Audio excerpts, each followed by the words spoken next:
I show you how to do it, I have very exciting news. You just made another mistake, so you ran out of cash, you didn't find new investors, wasted your life and your time. Every single time when you sell your product, you usually need to understand the mindset of certain audience. Did you know that only 1% of pitch decks result in funding? You may have the best idea, the best project, and the noblest intentions, but it all can go to waste if you fail your outreach. In the world of investments, one little mistake can cost you years of work, so you need to make it count.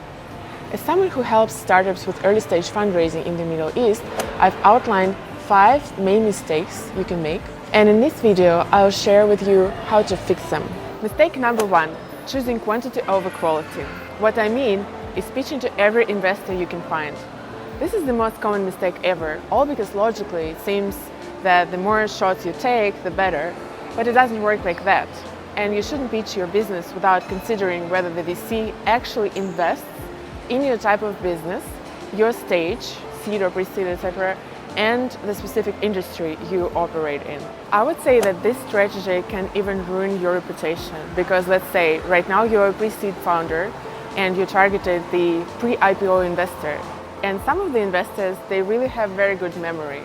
Imagine yourself when you're in 3 years raising funds for your company and you're targeting the same investor. He can actually remember you and remember your first pitch. Maybe it would be even for better, let's say, if you really developed your company and your company is successful. But imagine the situation if you also are still doing this cold outreach and without understanding that the specifics of this investor. It means you didn't learn anything, and that will definitely mean that this investor will never invest in your company. And the problem is that the bigger the company, the less venture capital funds you have. So let's say for certain niche, let's say automotive business in the Middle East, you have, let's say, just 2 or 3 funds that can potentially invest in your company. So you need to be super specific to build relationship with these people because you will need them in several years. Sometimes founders ask me if they need to change something in their pitch in order to get to the right investor and actually so that this investor likes your product, or the other way. Should the founder look for a specific investor that is focused on your niche, stage, technology, etc.? I would say a little of both. Because every single time when you sell your product, you usually need to understand the mindset of certain audience, right? Because let's say if you are pitching for the fund owner, this is strategy number 1, or you are pitching to the fund manager, or you are pitching to the associate. It's different things. So you definitely need to adjust your pitch to a certain person who you're pitching, but at the same time, you need to target just those venture capital funds that are looking for your specific industry, your specific niche, that can lead deal or not, depending on your needs, and also technology and the average ticket size. A better way would be to do your research first and study the investment focuses of potential investors. Before I show you how to do it, I have very exciting news. My article got published on Inc. Arabia. Here is it. My tagline is on the front page. Also, you can read it in the printed magazine or in the Inc. website or on the LinkedIn page. I'll leave all the links in the description. Now let me show you how to find your investor. So let's say you need to raise capital for, let's say you're automotive startup and you're raising your seed investment. So you go here, click investors, it's Crunchbase. And then you put here headquarter. Let's say you're in the Middle East, Dubai, and then venture capital investors, and then number. So you don't need to put here number of investment, that's fine. And then diversity spotlight, you probably don't need it. Investments, let's say located in industry. Let's pick here industry. Let's say you're a seed company. Here you go. And the ticket size, let's say up to 500K. And then you can even pick here which companies they already invested in. And here you go, you have 16 results. It means that this is actually a lot of investors just for Dubai. And you actually can add there Saudi Arabia, and all other different countries within GCC region. So right now you need to reach out to these people. Let's say you picked up Venture Souk. This is a sovereign fund in Dubai, in Emirates. So you click here, you find contacts. There is just 3 people here: business management, business management, business management, okay? And so you can find 1 email and also LinkedIn pages here. So I don't have paid account here, but let's say if you already have a paid account, you can get their LinkedIn pages and their emails. And then after that, you download all these LinkedIn links of all different venture capital funds which you already chose here. And then you go to Fund Ambassador, go to dashboard, and you can open, let's say, solutions, LinkedIn solution, and choose LinkedIn outreach. And here you can add the Excel file with all names, all roles of all these people who are working in these different venture capital funds, having their links downloaded from Crunchbase. You can reach out to them through this automated service, and so that your campaign from LinkedIn started, and you can target all these venture capital investors, not manually one by one, but automated. So you can have your coffee or tea while software is working for you. Did you notice right now we didn't have the contacts of right people on Crunchbase, right? And by right people I mean either manager of the fund or analyst or investment director. So right now we had business development only team. So what we can do here in this case, we can go to LinkedIn, find the same fund, Venture Souk. Here there is a page here, and then we can click to people and see who is here. And sometimes they have, so co-founder and general partner, Tamer, senior investment associate, co-founder and general partner. So all these people you can target through LinkedIn. Don't be upset if you didn't find the right contact through Crunchbase, but at least you found the right investor, the right venture capital fund, and then after that you can scrape the data of these people through LinkedIn. The last thing that I really want to show you is that except LinkedIn outreach, we also need to do email outreach. And come here, I want to show you one thing. So I'm using Hunter.io. This is the software which helps you to find all emails of people who you need to reach out to. Let's say we're looking for Lola Fernandez. She's principal at Venture Souk, the fund which you already know. We just type her company, Venture Souk, here, see? And then we type Lola Fernandez.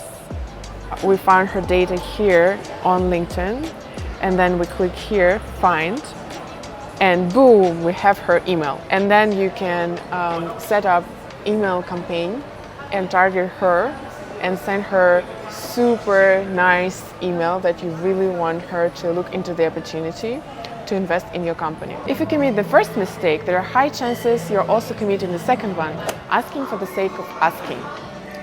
Often I see founders approaching investors try to get at least some funding, any funding. They want to start small and then ask for another round of funding, then another one and one more.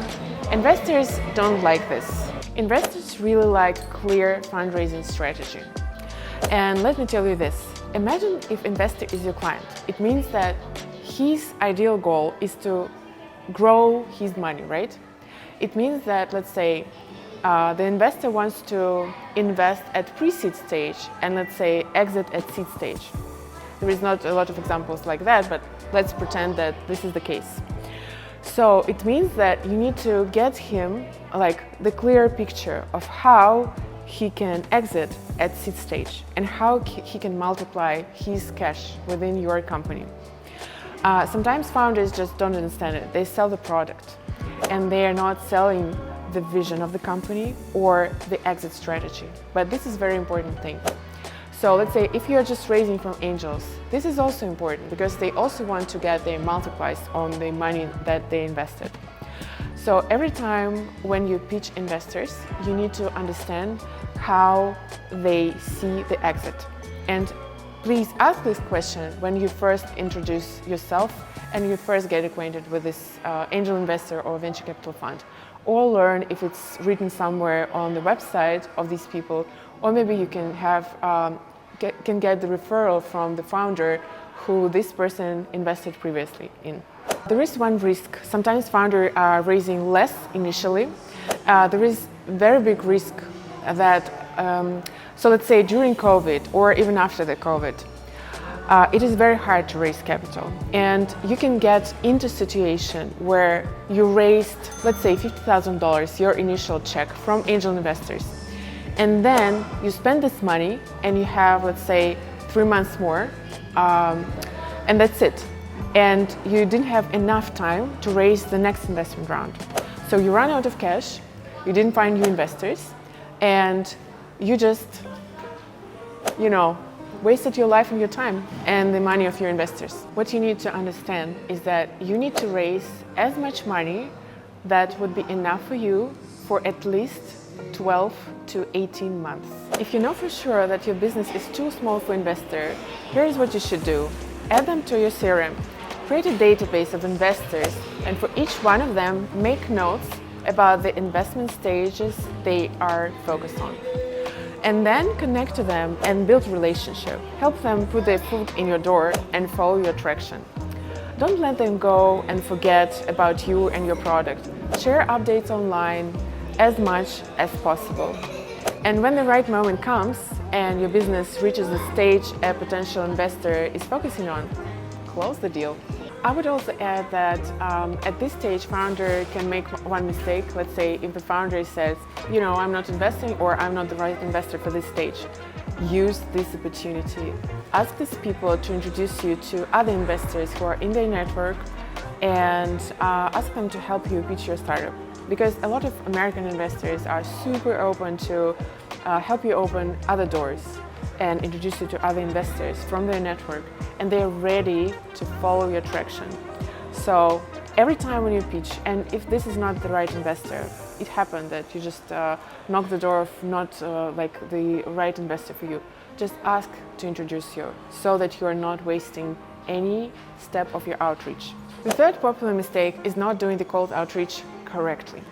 Even though cold outreach accounts for only 10% of deals, it is absolutely crucial for building your network and securing vital connections. At this stage, founders are doing mistake number one, which is lack of personalization. And sometimes they are just selling from the first step.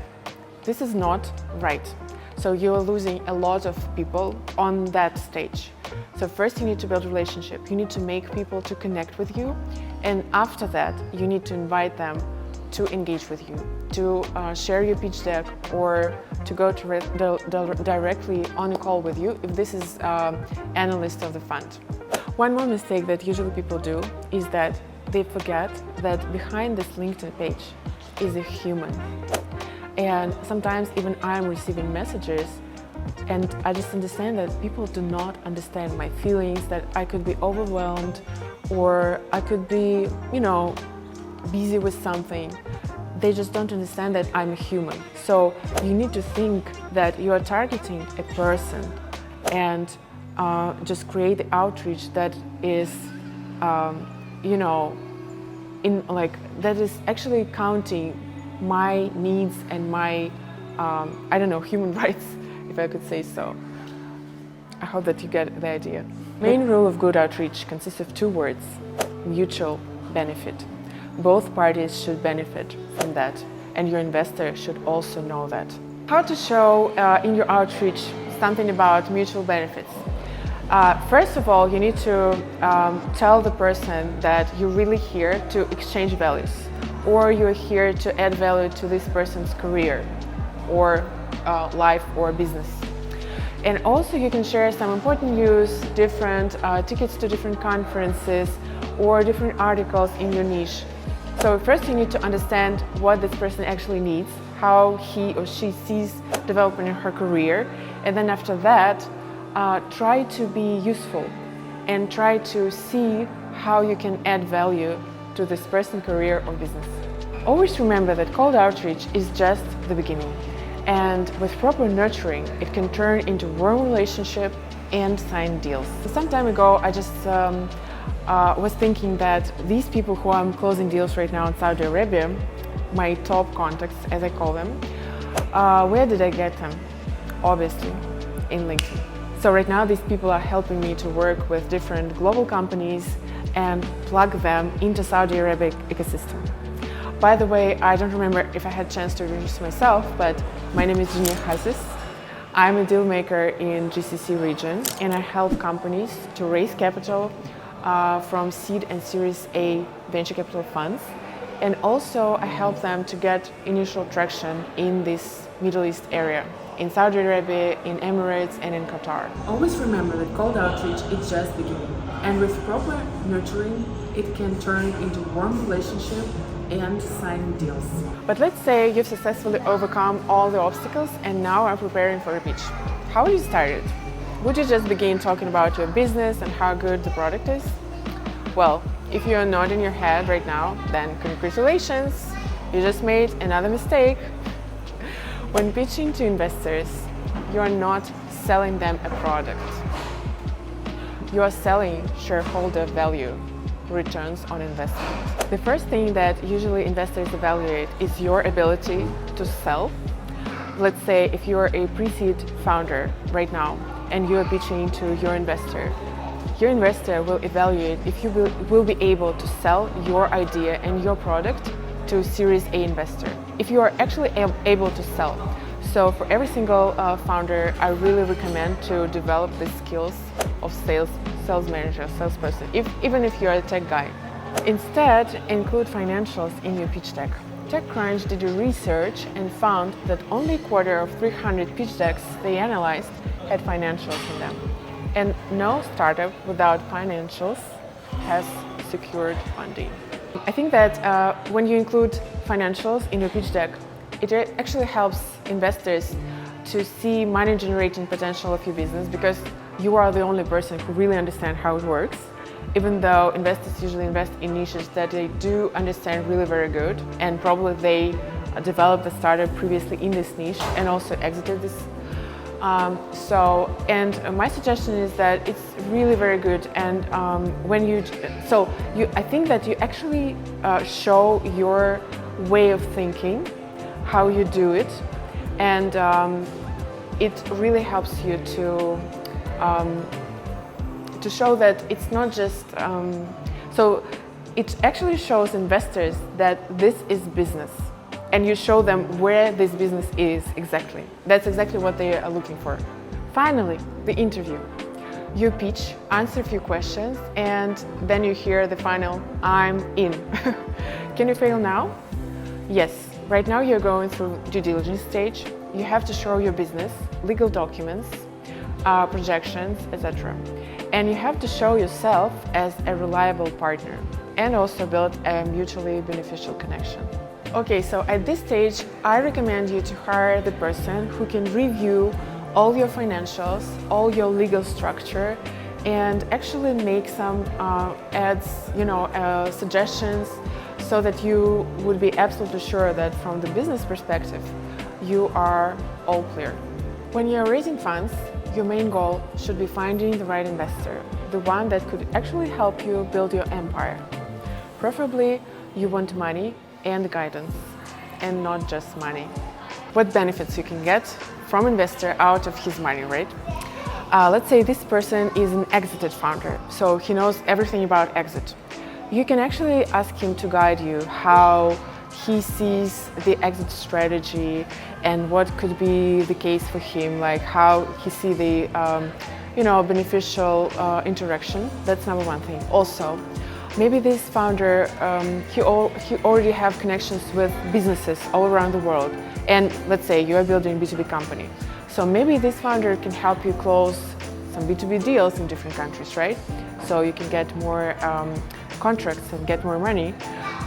Or let's say this founder is the part of angel community, or this founder knows some venture capitalists. So maybe he also can help you to secure the rest of the investment round. Ask questions, don't hesitate to ask questions. And also you really need to have the clear picture of how your investors see the exit strategy. This is super important, I'm repeating it the second time. Every moment of the interview, you should be mindful and considerate. Be careful about what you sign. And if you don't sign the deal in the end, don't beat yourself up. It is an experience nonetheless, and the more experience you have, the better. Money doesn't like to be rushed, and in the world of investment, this is especially true. I hope you learned something new today. If you did, hit the like button and subscribe to this channel. Thanks for watching and see you soon. Bye!